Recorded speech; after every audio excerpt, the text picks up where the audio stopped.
Hi, hello, ನಮಸ್ಕಾರ. ನಾನೀಗ ನಿಮಗೆ ಡ್ರೈವಿಂಗ್ ಟೆಸ್ಟ್ ಕೊಟ್ಟ ದಿವಸ ಆದಂತಹ ಅನುಭವನ ನಾನು ನಿಮ್ಮ ಜೊತೆ ಹಂಚ್ಕೊಳ್ತೇನೆ. ಆ್ಯಕ್ಚುಲಿ ನಾನು ಕಲ್ತಿದ್ದೆ ಡ್ರೈವಿಂಗ್‌ನ, ಬಟ್ ನನಗೆ ಮರ್ತೋಗಿತ್ತು. ಹಾಗೆ ನನಗೆ ಡ್ರೈವಿಂಗ್ ಟೆಸ್ಟ್ ಕೊಡೋದಕ್ಕಿದ್ದ ದಿವಸ ಇದ್ದ ಒಂದು 2 ದಿವಸದ ಮುಂಚೆ ನಾನು ಮತ್ತೆ ಕ್ಲಾಸ್ ತಗೊಂಡಿದ್ದೆ. ಹಾಗೆ ಡ್ರೈವಿಂಗ್ ಟೆಸ್ಟ್ ಕೊಡೋದಕ್ಕಿದ್ದ ದಿವಸ ನಮ್ಮ ಡ್ರೈವಿಂಗ್ ಇನ್ಸ್ಟ್ರಕ್ಟರ್ ಹೇಳಿದರು, "ಮೇಡಮ್, ನಾವು ಒಂದು ರೌಂಡ್ ಹೋಗೋಣ.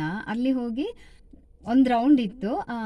ಅಲ್ಲಿ ಹೋಗಿ ಮತ್ತೆ ನಿಮಗೆ ಟೆಸ್ಟ್ ಕೊಡುವ" ಅಂತ ಹೇಳಿದ್ರು. ಓಕೆ ಅಂತ ಹೇಳಿದೆ. ಅವ್ರ ಪಕ್ಕದಲ್ಲಿ ಕೂತಿದ್ರು. ಹಾಗೆ ಧೈರ್ಯದಲ್ಲಿ ಬಿಟ್ಕೊಂಡು ಹೋದೆ ಗಾಡಿನ. ಅಲ್ಲಿ ಹೋಗಿ ಯಾರೋ ನಮ್ಮ ಡ್ರೈವಿಂಗ್ ಟೆಸ್ಟ್ ತಗೊಳ್ತಾರೆ ನೋಡಿ, ಆರ್ ಟಿ ಒ ಆಫೀಸರ್ಸ್. ಅವ್ರ ಹತ್ರ ಹೋಗಿ ನಿಂತಾಗ, ಸರ್ ಗಾಡಿ ನಿಲ್ಲಿಸ್ಲಿಕ್ಕೆ ಹೇಳಿದ್ರು. ಓಕೆ, ಗಾಡಿ ನಿಲ್ಲಿಸಿದೆ. ಗಾಡಿ ನಿಲ್ಲಿಸಿದ ತಕ್ಷಣ ಇವರು ಸರ್ ಇದಾರಲ್ಲ, ಇಳ್ಕೊಂಡು ಹೋಗ್ಬಿಟ್ರು.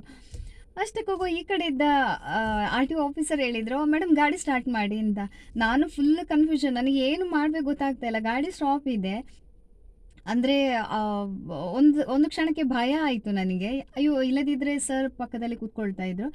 ಅವ್ರು ಹೇಳಿದರು, ಆರ್.ಟಿ.ಒ ಆಫೀಸರ್ಸ್ ಹಿಂದ್ಗಡೆ ಕೂತ್ಕೊಳ್ತಾರೆ ಅಂತ. ಬಟ್ ಅವರು ಇಲ್ಲ. ನಾನೊಬ್ಬಳೇ ಗಾಡಿಯಲ್ಲಿ ಹೇಗೆ ಕೂತ್ಕೊಳ್ಳೋದು? ಪಕ್ಕದಲ್ಲೆಲ್ಲ ಗಾಡಿಗಳಿದ್ದಾವೆ. ಏನು ಮಾಡೋದು ಅಂತ ಅಂದ್ಕೊಂಡೆ. ಗಾಡಿ ಸ್ಟಾರ್ಟ್ ಮಾಡ್ತಾ ಇದ್ದೀನಿ. ಗಾಡಿ ಸ್ಟಾರ್ಟ್ ಆಗ್ತಾ ಇಲ್ಲ. ಮತ್ತೆ ಕೂತ್ಕೊಂಡೆ. ಭಯ ಆಯಿತು. ಎದುರುಗಡೆಯಿಂದ ನೋಡ್ತೇನೆ, ನಮ್ಮ ಡ್ರೈವಿಂಗ್ ಇನ್ಸ್ಟ್ರಕ್ಟರ್ ಅಲ್ಲಿ ಹೋಗಿ ಇಳಿದು ಕೋಪದಲ್ಲಿ ನೋಡ್ತಾ ಇದ್ದಾರೆ. ಯಾಕಂದರೆ ಅವರು ಕಲಿಸಿದ್ದಾರೆ, ಒಂದು 15-16 ಕ್ಲಾಸ್ ಕೊಟ್ಟಿದ್ದಾರಲ್ಲ. ಹಾಗೆ ಅವರನ್ನು ನೋಡುವಾಗ ಮತ್ತೆ ಭಯ ಆಯಿತು ನನಗೆ. ಎಂತ ಆದದ್ದಾಗಲಿ, ಬೇರೆ ರಜೆ ಬೇರೆ ಸಿಗುವುದಿಲ್ಲ. ಸಿಕ್ಕ ರಜೆನ ನಾನು ಹೀಗೆ ವೇಸ್ಟ್ ಮಾಡಿಕೊಂಡ್ರೆ ಮತ್ತೆ ಇನ್ನೊಂದು ಸಲ ಹೋಗಿ ರಜೆ ಕೇಳೋದು ತುಂಬ ಕಷ್ಟ ಅಂತ ಹೇಳ್ಕೊಂಡು ನೆನ್ಪು ಮಾಡಿಕೊಂಡೆ. ಮತ್ತೆ ಗಾಡಿ ಬಿಟ್ಕೊಂಡು ಆರಾಮ್ಸೆ ಹೋದೆ ನಾನು. ಮತ್ತೆ ಹೋಗಿ ಅಲ್ಲಿ ಸ್ಟಾಪ್ ಮಾಡಿದೆ. ಅಂದರೆ ನನಗೆ ಪ್ರಾಕ್ಟೀಸ್ ನಮಗೆ ಎಷ್ಟು ಮುಖ್ಯ ಅಂತ ನನಗನ್ಸಿದ್ದು. ನಾನು ಮುಂಚಿನ ದಿವಸ, ಸರ್ ನನಗೆ ಹೀಗೆ ಹೋಗಿ ಬ್ರೇಕ್ ಹಾಕಬೇಕು, ಸೈಡಿಗೆ ತಗೊಂಡು ಬ್ರೇಕ್ ಹಾಕಬೇಕು ಅಂತ ಹೇಳ್ಕೊಟ್ಟಿದ್ರು. ಅದನ್ನೇ ಅಂದರೆ ಗಾಡಿಯಲ್ಲಿ ಯಾರಿಲ್ಲ ಅಲ್ಲ, ಎಲ್ಲ ನೆನಪಿಗೆ ಬಂತು ನನಗೆ. ಓಕೆ, ಆರಾಮ್ಸೆ ನಾನು ಗಾಡಿ ತಗೊಂಡೋಗಿ ಸೈಡಲ್ಲಿ ನಿಲ್ಲಿಸಿದೆ. ಹಾಗೆ ಕೆಲವೊಂದು ಸಲ ಏನಾಗುತ್ತೆ ಅಂದರೆ, ನಾವು ಎಷ್ಟು ಕಲ್ತಿರ್ತೀವಿ, ನಮಗೆ ನಮ್ಮಲ್ಲಿ ಕೌಶಲ್ಯಗಳಿರುತ್ತೆ, ಕೆಪಾಸಿಟಿ ಇರುತ್ತೆ. ಆದರೆ ನಾವೇನಾಗ್ತೀವಿ ಅಂದರೆ, ಕಂಫರ್ಟೇಬಲ್ ಝೋನಿಗೆ ಸೆಟ್ ಆಗಿರ್ತೇವೆ. ಅದರಿಂದ ನಾವು ಆಚೆ ಬರೋದಿಲ್ಲ. ಇವಾಗ ನೋಡಿ, ಆಕಸ್ಮಿಕವಾಗಿ ಅವರು ಇಳಿದು ಹೋದರು.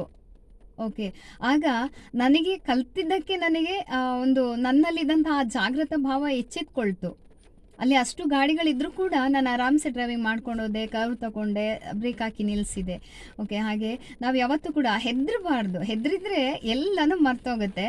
ಕಾನ್ಫಿಡೆಂಟಲ್ಲಿ ಇರಬೇಕು. ಬಟ್ ನಾವು ಹೇಳೋದು ಸುಲಭ, ಅದರ ಅನುಭವ ಆದಾಗಲೇ ನಮಗೆ ಗೊತ್ತಾಗೋದು ಯಾವ ರೀತಿ ಆಗತ್ತೆ ಅಂತ. Okay, thank you.